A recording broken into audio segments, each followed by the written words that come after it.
Bonjour et bienvenue dans ce cours sur les suites et séries de fonctions. Alors, je donne maintenant une petite introduction pour décrire un peu le plan du cours.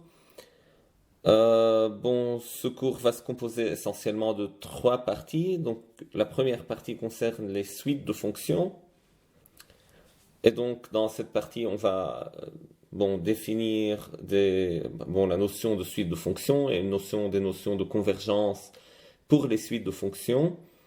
Donc, ce sont des choses qu'on connaît pour les suites numériques. On peut parler de convergence d'une suite numérique, de limite d'une suite numérique ou suite de nombres, etc. Donc, on va établir ou définir de telles notions pour les suites de fonctions. Et dans la deuxième partie, on va parler de séries numériques. Donc, les séries numériques seront essentiellement les sommes de nombres qui comportent une infinité de termes. Donc, comme par exemple, quand je dis 1 plus 1 demi, plus 1 quart, plus 1 sur 8, plus 1 sur 16, etc. Donc, je continue de cette façon et j'obtiens une addition avec une infinité de termes. Et donc, on veut définir d'abord ce qu'on entend exactement par ces sommes d'infinité de termes ou séries numériques. Et puis, on va considérer deux catégorie très importante de séries numériques, ce sont les séries géométriques et les séries de Riemann. Elles seront pour nous des références quand on étudie d'autres séries numériques. Et on va donner des critères de convergence. Donc souvent pour les séries numériques, il y a une notion bien sûr de convergence, mais souvent c'est facile, ça peut être facile d'établir qu'une certaine série numérique est convergente, mais difficile d'en connaître vraiment la somme.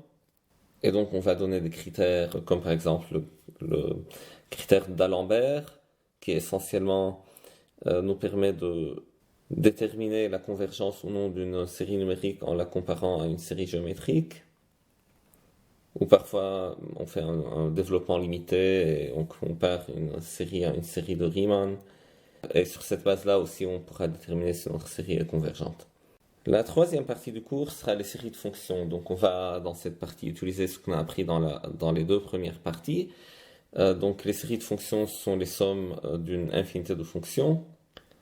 Donc on a besoin des deux notions de suite de fonctions et de série numérique pour faire cette partie-là.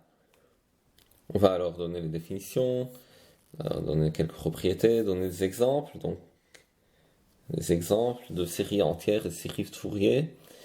Et enfin, on fait tout ça essentiellement justement pour pouvoir parler un jour de séries entières ou de séries de Fourier. Dans ce cours, on va pas étudier les séries entières ou les séries de Fourier, mais on va établir les bases pour l'étude de ces séries-là.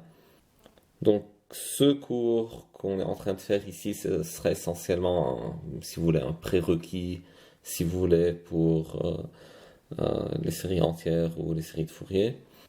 Puis je vais faire quelques petits exercices à la fin de ce cours.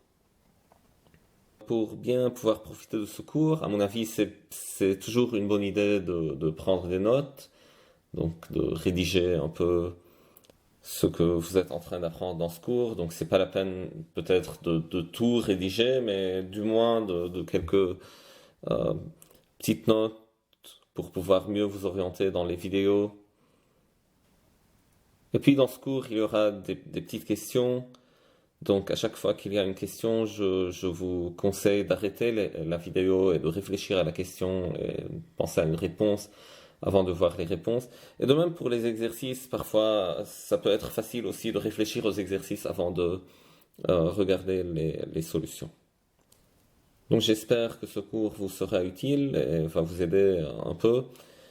Et je vous souhaite un bon apprentissage.